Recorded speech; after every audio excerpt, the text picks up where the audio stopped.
All right, I just finished up my interview with Ezra Claytan Daniels. He had a lot of great things to add and a great perspective on being an independent artist, and he's originally from Siouxland, and now that he's breaking into the comic book industry, it's great to get his insights on how to form a successful career, especially coming from here. And I think that it's going to provide a lot of great information for any independent artist, no matter if you make comic books or if you make music. I think that the information will still apply to your situation. And I would just like to also add that this is the part of the intro where I say, please check us out on YouTube and subscribe. If you listen to podcasts on your iPhone, go ahead and subscribe to us on Apple Podcasts. If you're on Android, we got Stitcher. It's everything that you can like, review, comment on is going to be a huge help to me, and I really appreciate it. And tell your friends about the Sioux City Show. Now enjoy this conversation that I'm about to have with Ezra Claytan Daniels.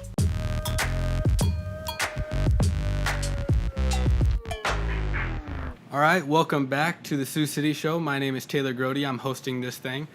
In the studio today, I'm here with Ezra, who is a graphic novelist, right, out of Los Angeles, but originally from Sioux City. Yep. So if you could, kind of take me back to where it all started, how you grew up in Sioux City from born and raised? Yeah, born and raised in Sioux City. Awesome. Born on the west side, grew up on 27th and George Street, right behind Shopco. I had a great childhood growing up over there, exploring the Luss Hills. Awesome. Over in that area around Briarcliff and stuff. And yeah, so I went to Crescent Park Elementary School, which I don't think is there anymore. I think it's like a temporary Bryant thing right now. Yeah, could I have you actually pull this microphone right in front of you? It's just this one? Kind of move it right over here. That's good. Just wanted to catch it in between you and I. Yeah. Yep. Then I went to Hoover Middle School, which I don't think is there anymore either. Correct. Yeah. Yep. And then West High School, which is still there, but it's Awesome. a lot different now than it was when I was going there. And then, so I graduated from West in '97, took a year off after high school, and spent that time working for a company called Phillips Marketing Associates, which is a graphic design and marketing agency on the West Side. I worked there full time with John Colbo, who's a teacher at Morningside now, and I just saved up enough money to put myself through my first year of college in Portland, Oregon. And then after that first year, I just moved to Portland, Oregon, went to art school for a year, and then dropped out after a year, partly because I was paying for it myself and it was really expensive, but mostly because I'd been working for John at Phillips Marketing I started working there when I was 16. So I'd been working at this company as an intern at first, and then I got hired on full time after I graduated. And I did that and just learned so much doing that kind of work in the real world that going to school just seemed like a step back. And since I was paying for it myself, I was just didn't seem logical to stick with it. So I dropped out of art school, and then I got a job. Sorry, I'm going through the whole thing. No, it's cool. Detail. I just kind of right now, I'm just wondering how growing up in Sioux City, what prompted you to choose Portland as the place you were going to go to school? I had some family that lived in Portland. So my mom has 3 brothers, and they all lived in Portland, Oregon. So I figured if I moved to Portland and fell flat on my face, trying to be an adult, I would have somebody to fall back on. So when I first moved to Portland, I stayed with my Uncle Bobby for the first month while I tried to find an apartment to live in. So that was just crucial to have family there to kind of help boost me up. Cool. And then you dropped out, went straight to work, still as a graphic designer? Yeah, so I dropped out of art school, and then I got a job doing trial graphics for a company that was doing medical illustrations and industrial technical illustrations and charts and graphs for high stakes court cases. So for instance, if the Portland police killed somebody on the job, I would be the guy that they sent to the crime scene to do a super detailed overhead map of the crime scene, so that during the court case, when people point to the map to say this is where I was, this is where the bullets went when the shots were fired and stuff like that. So wow, that's a crazy job in itself, right? Yeah, it was super crazy. I did that for a couple of years in Portland, and then I ended up moving to Chicago kind of on a whim. And I found a company that was doing the same kind of work in Chicago, so I got a job with that company. And the whole time I was just making comics on the side, because it's really hard to make money in comics. So I had this day job, and then on the side I was doing comics. Sweet. So, those are just wild jobs, right? Because I worked in advertising for a couple of years, and I think that's how everybody imagines an art department works. Is somebody actually stretching out drawings and stuff like that, but. Unfortunately, now it's just Photoshop with us. Yeah, totally. And when I first started working at Phillips Marketing, it was largely by hand. We still did. I mean, it was kind of just after the transition between everything being done by hand and everything being done Okay. on the computer. So I learned how to do a lot of stuff by hand, like paste up stuff and cutting out letters and zip-a-tone stuff like that. But then I learned how to use, and this is before like Illustrator. I think Photoshop was a thing, but it was like really early Photoshop. Yeah. So it's a lot different now. Threw me off when I saw Photoshop mentioned in a Friends episode the other day. It was yeah. I bought Photoshop. I was like, I thought this happened like pre-cell phones mostly, but Yeah. Crazy those timelines crossing over. Yeah, right. So then like, you say you're creating comics the whole time. Mm-hmm. Is there any type of like toe in the water moments where like the comic thing started working out for itself? Only in the past year, really. I mean, I've been doing it on the side for my whole life and self-publishing stuff and learning the industry and, doing okay and making a name for myself. So a lot of people in the comics industry knew who I was before my book came out. But getting published is really hard. Getting published doing the type of work that I'm doing is especially hard. I kind of handicapped myself a little bit by doing stuff that's really idiosyncratic and cerebral. It's just not an easy sell for a lot of publishers. So yeah, but that's just the stuff I wanted to do. So how does like the selling process of comic books or like any type of like artwork in that vein, how does that actually work facilitating it? Are you like your own manager, your own agent basically? Yeah, until the past year I've been everything. I've been doing everything on my own. So I'm like, I write the stories, I draw the stories, I color the stories, I find the vendors to print the stories and bind them, I store the books when I get the books, I cold call distributors and shops to try to get them to carry my books. For a long time, I would just ride my bike to bookstores. When I lived in Portland, I would ride my bike to every bookstore in town, just with my backpack full of books and just be like, hey, could you sell my book? Like, I'll do a consignment thing. And so that was my distribution for a long time, was just like a dude on a bike. It's really just like, there's avenues to get your stuff out there. You just have to, it just takes a lot of work. So a lot of people think you can just do a book and then it'll find a home. But it just, like, creating the book is only the first half of it. It's just like the same in any kind of artwork. Like, if you want to find an audience, you have to like do the work to actually hit the ground and try to get it yourself. Cool. So you're currently on a book tour, correct? Yeah. Okay. And can you tell us about the graphic novel that you're currently touring for? Yeah, so the book I just had come out last week is called Upgrade Soul. It was put out by a publisher called Lionforge, based out of St. Louis.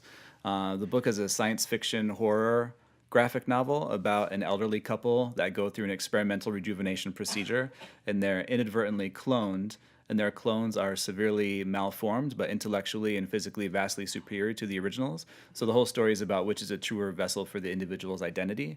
Is it the one that looks like the person we recognize, or the one that by all statistical measures is a superior vessel? So the whole story is about the way that society kind of imposes restrictions on people based on the way they look, because even though the clones are better in every way except the way they look, they won't be able to move through the world with the same ease that like a normal looking person would. So it deals with like racism, sexism, ableism, and just like the intersection of all these things. That's super interesting. So like, what is it about, you mentioned you kind of pigeonhole your work a little bit by being like that super idiosyncratic storytelling. And what do you think is it that like draws you to create these stories when you could be doing something with like this big mass appeal? Right. Yeah. I don't know. I've just never been interested in the mass appeal stuff, even from a consumption side. I've always been drawn to stuff that was a little bit weirder. I think part of it is that I've always been a big consumer of stuff. So like even when I was a kid, I was just like always reading stuff and always watching movies. I love movies, love playing video games. And I think the more stuff you consume, the more kind of a tolerance you build for stuff, and you start to look for weirder and more interesting stuff. So like, like if you watch every single Marvel movie, by the time you get to the 25th or 26th one or however many there are, you're going to be like, I want something a little bit more tasty, like something with like a different flavor at least. Here comes Deadpool. Yeah, exactly, totally. And like Marvel's figuring that out now with their new movies. Like some of them are a little bit outside the formula that they've been using for a long time. But as far as like I'm concerned from a consumption side, I just, have been consuming the stuff for so long that I just kind of started looking for stuff that was a little bit more interesting naturally. I like it. Yeah. So what was it like growing up in Sioux City, as a kid that like, I was just telling Jay before you got here that I don't know anybody who was like into comics growing up. So what was it about like your childhood that got you into like comic books, that got you into art to like make this whole path even a possibility. Yeah, well, my Uncle Bobby, again, had a box of Marvel comics that he had collected in the 70s, just like a little box. And as a kid, I discovered those comics, and that was my first entry to comics. And I was just totally like enamored with these comics. I thought they were super cool. And this is back when you could still buy comics in the grocery stores. I'm making myself sound super old. I am pretty old. I'm 39. But like back when I first started making comics, you could buy comics in grocery stores on the spinner rack. You can't do that anymore. You have to get them at specialty stores. But so yeah, like as a kid, me and my friends would go to the store and save up 75 cents and buy the new X-Men or whatever. And of course, there's always been like cartoons and stuff that we watched that were based on superheroes. So I always knew like what comics were and kind of what, you know, what kind of stuff was being done. So I was always interested in that stuff. Yeah. Cool. So, and like the art, like was it like self-taught? Were you going to art classes as a kid? Because Yeah, always went to art classes as a kid. Always loved art classes. I can remember most of my, I think, trying to remember what my art teacher's name. I had Miss Riker in middle school, Miss Banks and Mr. Ford in high school. And yeah, I just like loved taking art classes and stuff. I loved learning the graphic design stuff when I did that after school when I was interning at Phillips Marketing. And yeah, most of it. But after that, I think like more the fine art and anatomy stuff was more self-taught. Okay. And it was just something that I guess you just kind of get good at stuff like that if you do it enough, even if you're not taking formal classes.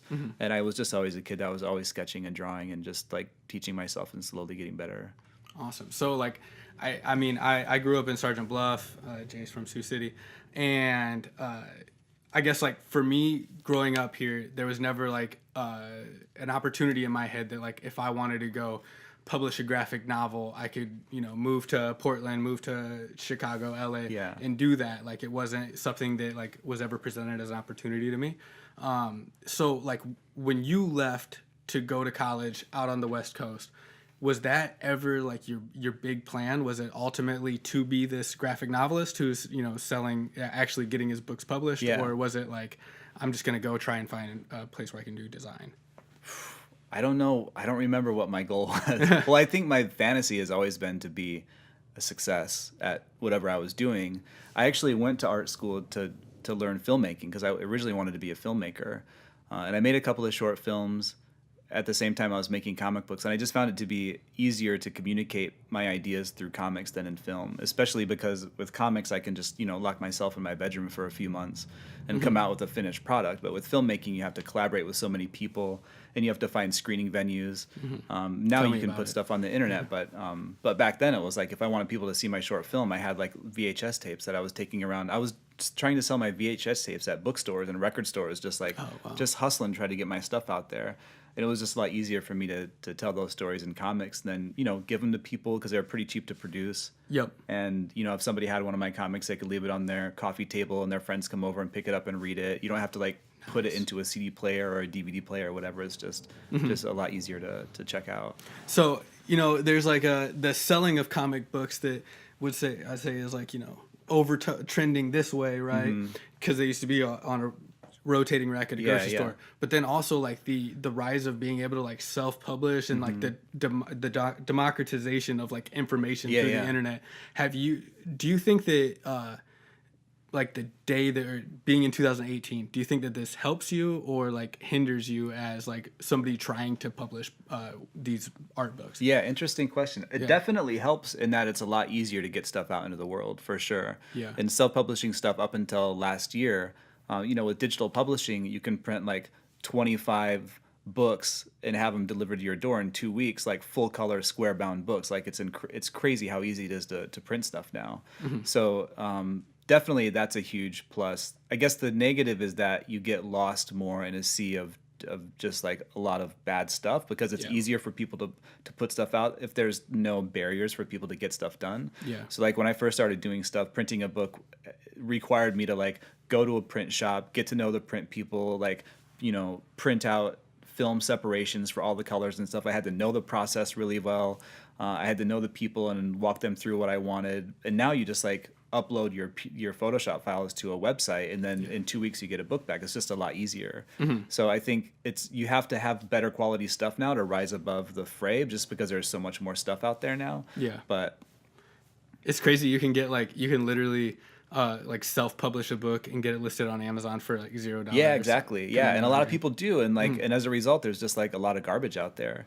But I think that's also good too because my first stuff was garbage, and I didn't realize it was garbage until I put it out in the world, and then like got some space from it. So I think it's great that people are able to put their stuff out and learn from their mistakes and get feedback from people, and it just pushes everybody to do better quality stuff if there's more stuff, because like I said, if you have to rise above the fray, your stuff has to be that much better. Awesome. So, and you also mentioned that you've been making comics forever, right? And but specifically, you've had careers in Portland and Chicago and now LA. Do you think that the fact that you've been published for the last year is like a byproduct of specifically living in LA, or is it just like the right time in your work to be published? It definitely didn't have anything to do with me being based in LA. Like I said, my publisher is based in St. Okay, Louis. yep. And so the thing that I think started my process of working with publishers was that I finished my book Upgrade Soul, which I'd been working on off and on for 15 years. I finally finished it last year. As soon as I finished it, I submitted it to the Dwayne McDuffie Award, which is an annual award that they give at Long Beach Comic Con in Southern California for diversity in comics. It's the Dwayne McDuffie Award for diversity in comics. And so I submitted my book to that award in 2017, and I won the award, shockingly, because the book wasn't even, like, I just finished it like a few days before I submitted awesome. it. I just sent in a PDF. I hadn't even printed it out yet. Yeah. And I won the award, and then I started getting attention, and I got an agent, and then my agent started shipping it around to publishers, and then I finally got a publisher. But being in LA didn't have anything to do with that because it was all online. Awesome. So it's definitely a lot easier to make stuff from anywhere. Yep. For me, I've made a lot of connections in comics by being in cities where there's comics industries. Like there's a big comics industry in Chicago, there's a huge comics industry in Portland, and in LA there's a huge comics and animation industry. So I know a lot of people that are doing stuff at the top of their game, and I'm sure that helps a little bit when publishers and editors are having conversations about pitches I've made to them. Like if they, go out with their friends for drinks afterward, and they're like, this guy Ezra Claytan Daniels sent me a pitch, I don't know what to think about it. And then one of them is like, oh, I know Ezra because like he goes to this drawing group that I go to or whatever, and his stuff is cool. I think that kind of stuff helps a little bit. Yeah. But I don't necessarily think it's necessary. I think for me, being in a bigger city, the advantage for me is that I find it to be really inspiring and motivating to be surrounded by people that are doing stuff at the top of their game, like especially in LA. So I just moved to LA 3 years ago with my girlfriend, and the thing that was most shocking creatively about being in LA is like you go to a party or you go to a bar and you're like rubbing elbows and talking with people that are like running shows on Netflix or like like doing the most insane creative stuff, like reaching so many people, and it's just the way it is there. And so like you go to a bar and you have like a 20-minute conversation with like the art director for like a Marvel movie or whatever, and you go home and you're feeling like, I gotta work harder, I gotta work faster, I gotta do better stuff because I gotta like compete with these guys. Yeah. And that's like huge, and that's a huge reason I like to live in cities like that. I like it. So if you were say yourself, but you're 23 years old, you live in Sioux City, you never moved away, but you still have the passion for creating comics, would you tell yourself like, hey man, you gotta move to LA? Or would you say like, hey, you can do it from here, here's the steps you gotta take? Yeah. Is it imperative to move to a bigger city, or do you think that you can like have even the same level of success that you've had? Do you think you can do that from Sioux City? Oh yeah, absolutely. And I think it works differently for everybody. Like everybody's personality is different. I think if you're the type of person that's a little bit more introverted and you work better by just like staying home and focusing on your work, then it doesn't matter where you live. Like being in the Sioux City is a perfect place to live. If you're not, motivated by going out and networking and stuff like that. Yeah. So I know that like people listen to this show who may be artists, freelance artists, just artists as hobbyists, illustrators, whatever the case may be, and they live here in Sioux City. So like you as somebody who's had experience in the industry now and is finding success, what would your advice be to somebody who's living in Sioux City about like the steps to take to like get their work out there and get published? Well, I always say the most important thing is just to do the work. Like what I say literally to people is just like shut the fuck up and do the work. Because a lot of people have ideas for stuff that they think are really great. And a lot of people don't want to pull the trigger on those ideas until they get vetted or get money from somebody to start working on it. And I'm just like, you just have to do the work. You just have to stop talking big and sit down and do the work. Because even if you get the opportunity to pitch your stuff to somebody, the most impressive thing you can show is finished work. To show, like, to prove that you can finish the whatever it is, whether it's an album or a book or whatever. Like if you're lucky enough to get, a book editor or whatever in a room alone, and you're like, I have this great idea for this story. It's about this and this and this and this. And they're like, okay, well, how much work have you done? And you're like, well, I just have it in my head. They're just going to be like, you're a joker. Like, you're not taking this seriously. Yeah. So I think the best advice I can give to people is just do the work. And like, eventually you might find an audience or you might not find an audience. But like, if you don't do the work, then you're definitely never going to find an audience. Awesome. Yeah, that's like perfect. That perfectly describes the advice that I give 95% of the people who are like, how do I make videos? It's just got to do it. Yeah, totally. And that's the only way to get better too, is to do it and learn from your mistakes. Mm-hmm. So how have you been able to balance being an independent artist, but also having these jobs where you're in them to pay the bills? They're art related, but also pursuing your own side hustle. Yeah. It's definitely a challenge. And I guess that was another thing I was going to say about living in Sioux City, is that the advantage of living in a city like Sioux City is that you don't have to hustle so hard to make a living. Mm-hmm. Like living in LA, it's super expensive to live in LA. So like I got to hustle way harder just to make ends meet. And then I have less time on the side to work on my own stuff. I think, I don't really know what advice I have in that regard. I mean, I've been doing freelance design and illustration for my whole career. I've never had a job that wasn't like somewhat related to my art practice. Yeah. And I've personally found that to work really well, because I get better and better and better as a designer because I'm working for clients on design work. So like my book covers look really good because I've like honed this skill over years and years and years. My girlfriend is someone who finds it more draining to do creative work in her job, because when she's like doing design all day at work or animation all day at work, it's hard for her to come home and work on her own stuff because she's been using that creative energy all day. Mm-hmm. So I think, like I said about, some people are more introverted. Everybody's different. I think you have to just figure out what works for you. And I think it's also a really difficult skill to be able to take a step back and recognize when something is not working. Like, one thing that took me a long time to recognize was just like how to gauge my reservoir of creative inspiration. So like if I'm working really hard on a project for like a week and then I like lose motivation to work on it, it's hard for me to recognize that my creative reservoir has been depleted, because I'll just try to like fight through it. I'll be like, I don't feel like I'm not feeling this, but if I just sit down and keep trying to draw this picture, eventually I'll get it right. And it never works out. Would you say way. You're like that type of artist in general? Like, do you have like, okay, I gotta work for like 5 hours a day on this project, or is it when inspiration strikes? Yeah, for me it's got to be when inspiration strikes, because if I try to force it, I'm going to do bad work that I have to just redo anyways. But it's just like a matter of recognizing when I'm not feeling that inspiration, to not try to force it. But again, that's different for everybody. That's just the way it works for me.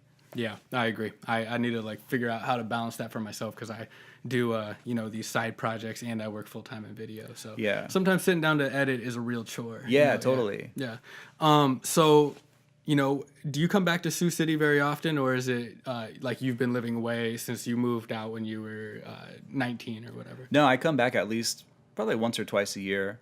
I lived in Chicago for 10 years, and I would come back more frequently when I lived in Chicago, because you can take a megabus from Sioux City to Chicago, or from Omaha to Chicago for super cheap.